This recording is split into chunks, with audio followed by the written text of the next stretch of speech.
Hi there, my name's Sophie and this is Andy. He is my 14-year-old gelding halflinger that I've owned for about 5 years now.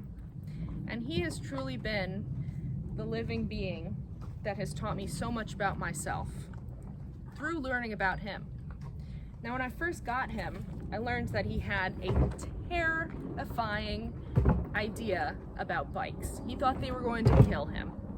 And I was riding him on the trail one day and we were in a lot of danger because a bike was coming towards us, and that fight or flight instinct truly put us in this life or death situation.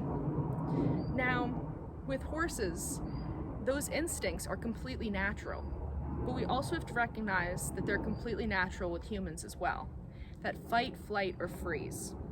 Now, some people may be more sensitive or reactive than others, but learning this about ourselves is the most important way to grow as a human being, as a rider, and as anybody in a relationship. Now, talking about speech anxiety, people can also have that fight or flight instinct when giving a speech, the fight, flight, or freeze. They can have stage fright and completely freeze on stage because of thinking about how people are judging them in the audience. They can have that flight instinct and completely run off stage or run away from the speech altogether. Or the fight instinct, where they get very defensive and start arguing, where the argument doesn't go anywhere, it just goes in circles. And with Andy, he has experienced this fight or flight instinct where it just continues, because when we first got him, we didn't know what was the issue, and we kept going in circles, never getting anywhere. So with any kind of fear, with speech anxiety, with anxiety about bikes, we need to recognize why we have those feelings.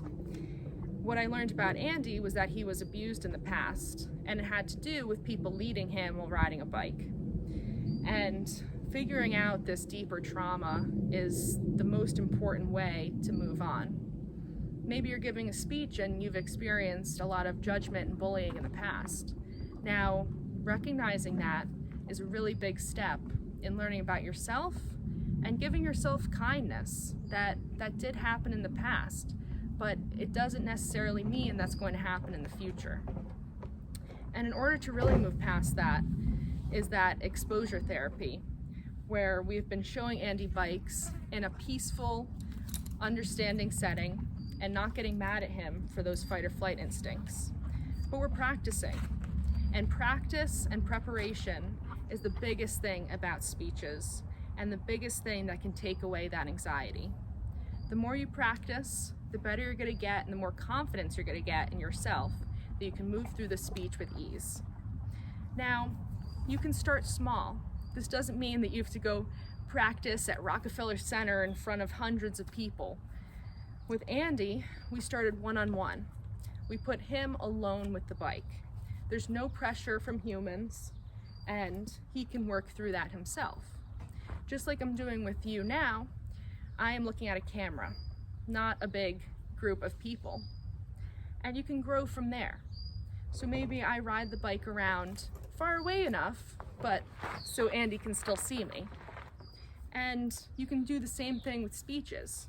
Start with people you're comfortable with and who you enjoy talking to in order to get yourself out of your shell and get into the routine and showing those fight or flight instincts that we're actually not in danger when we're having this anxiety. It's just something that we're feeling and that we can feel it and move past it. And moving past all of this anxiety and fear is the biggest growth that we can ever experience.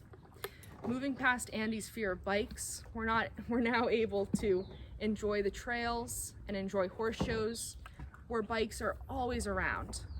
And in life, you're never going to get away from public speaking, whether it is in a relationship, one-on-one with a family member, or in front of a classroom, or a giant auditorium.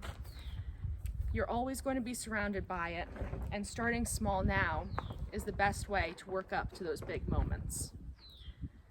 Thank you for listening, and good luck out there with giving speeches and growing.